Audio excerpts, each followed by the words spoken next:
What's going on, nation? Today I want to talk to you about whether or not push-ups every single night will give you a bigger chest. Now, this is a topic that we've talked about a lot, but it's still a question that we get quite a lot on the Facebook page and on muscularstrength.com as well. And this can apply to any body part.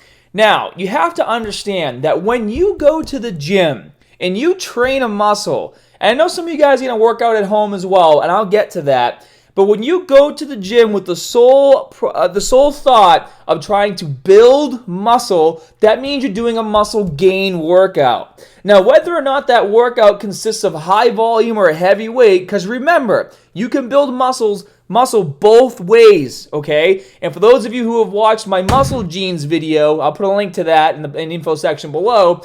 My body type has a higher ratio of slow twitch muscle fiber, which means that I have to do a lot more volume in order to build muscle. For those of you that have a higher ratio of fast twitch muscle fiber, you need to do heavier weight and shorter reps to build more muscle and strength. And there's a reason why I'm talking about this.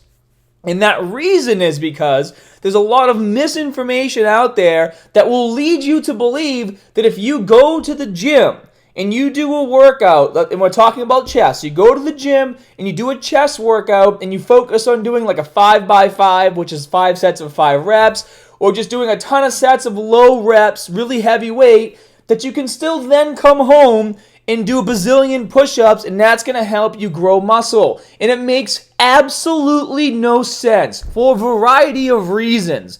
Number one, if you go to the gym for an hour and a half and do a chest workout, and you get home and you still have enough energy to go and do an extra like 300 or 400 push-ups, something's wrong here. You're not giving it your all in the gym, and you need to either rethink your program or hit it a bit harder when you do go do your program. Number two, if you expect a muscle to grow when it's in a constant state of having to rebuild itself, it's not going to happen.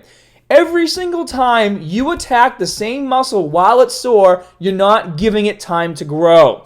And I'm going to use some finger puppets right now and show you guys how you grow muscle. So, this is your muscle, this is your chest.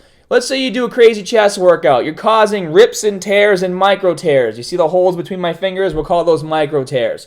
Now what's going to happen with these micro tears? Your body needs time to heal. And as it heals, it grows more muscle to fill those micro tears. And then you go hit the gym again. You cause more micro tears. Muscle gets bigger, bigger, bigger, bigger. You get the idea. So, if you do a chest workout on Monday and then you go home and you do more chest, first of all, you shouldn't be able to do that because you should hit it harder on Monday. But now you wake up the following morning and you're feeling pretty sore. And for some of you, you're going to feel like extremely sore to the touch, okay? If your muscle feels sore to the touch, that's an obvious indication of inflammation and a lot of micro tears going on there.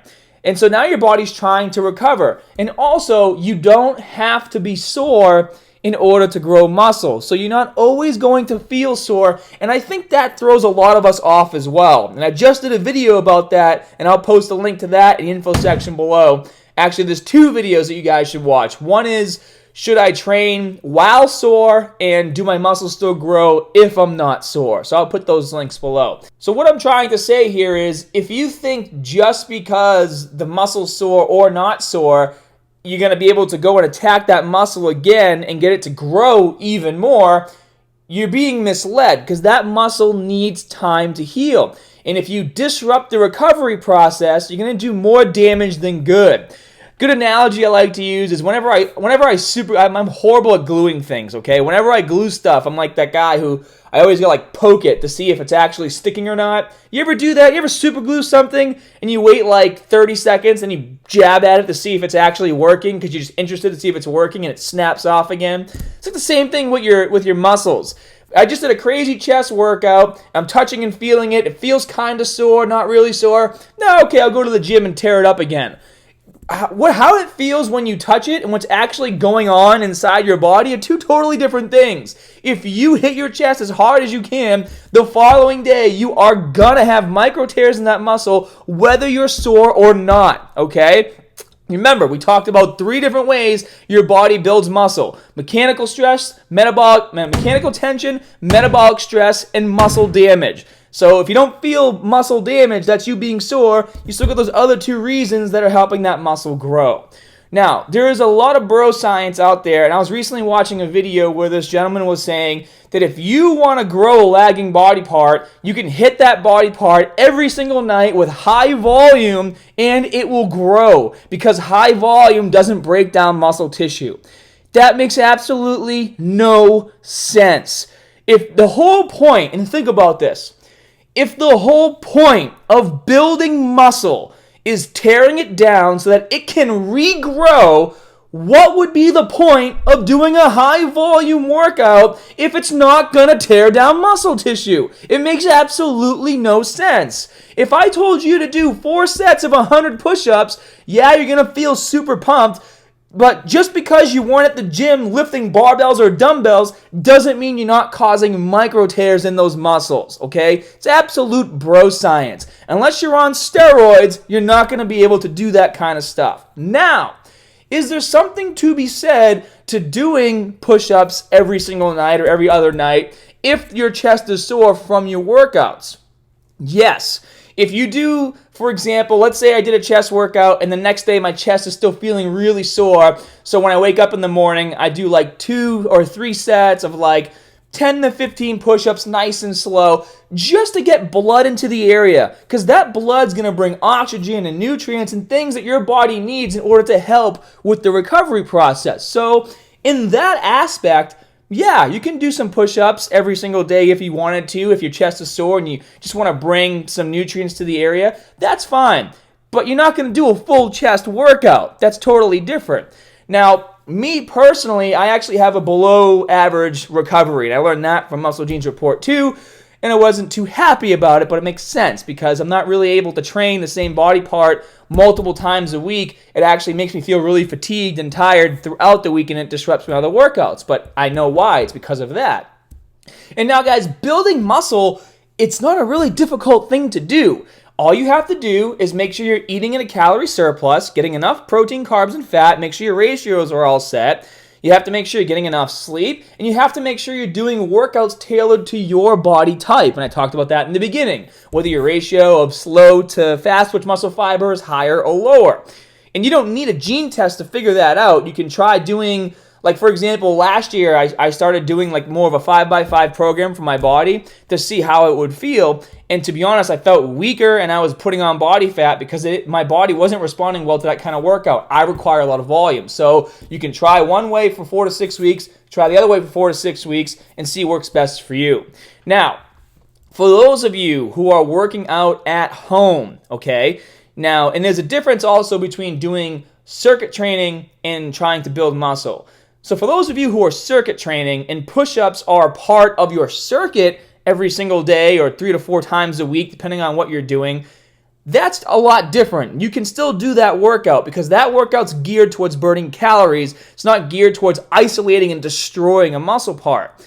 Now, for those of you who don't have access to a gym or have light dumbbells at home or light weights at home and you're using push-ups as a part of your workout program, even you still would only want to train your chest a few times a week, because if your goal is to build muscle, I'm going to assume that even if you only have access to doing push-ups, you're going to find a variety of ways to make those push-ups as hard as possible to absolutely destroy your chest to make sure you're growing muscle. Whether it's doing standard push-ups, clap push-ups, incline push-ups, decline push-ups, push-ups with something on your back to make it heavier, plyo push-ups, there's a wide variety of push-ups that you can do in order to tear up your chest at home. So don't think that you're stuck with the standard, standalone, just regular push-up up and down, which obviously those can be pretty hard as well, especially if you experiment with the tempo. Wrapping up this video, let's just do a quick overview of what we talked about,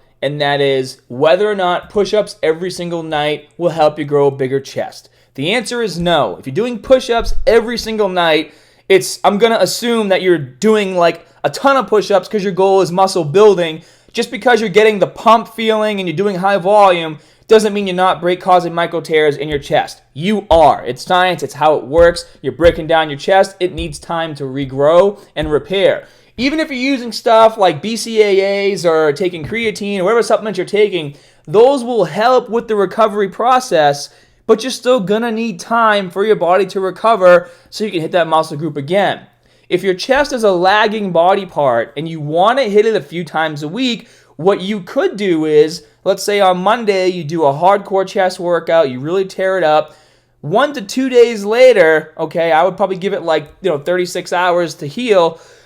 On that day, try doing chest again. You can even do the same workout, but reduce the volume. So don't go as heavy on those sets and just see how it feels. Now, obviously, as you become a more advanced lifter, you start doing training the same body part more times a week, you could probably go a little more intense on that second day.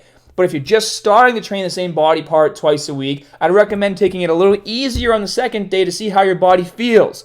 And don't feel like you're wasting time, because you always have the following week to make adjustments if it felt like the workout was a little too easy or a little too intense, okay? There's lots of time. We get plenty of time, guys, to build muscle and see what works for our bodies.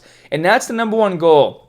Number one goal here is for me to help you guys understand that if you're watching this video, you're a natural lifter, you're not taking juice or any of these other kind of drugs that are going to help build muscle, you have to really pay attention to what information's out there and what's being fed to you, okay? A simple Google search could probably help a lot of you guys figure out whether or not someone's BSing you or not, all right? And if you want to do push-ups every single night, use them as a tool to help aid you in order to reduce inflammation and bring more oxygen and nutrients to your chest to help it heal a bit quicker. So, my goal, make sure you guys are safe. And I like doing these types of videos. If you guys have any questions, I would like to start answering more and doing more one-on-one videos where I talk to you guys about what's on your mind. So if you got something on your mind, be sure to hit that subscribe button, and leave that comment down in the comment section below. I hope you guys enjoyed this video, and as always, more good stuff coming soon. See you guys.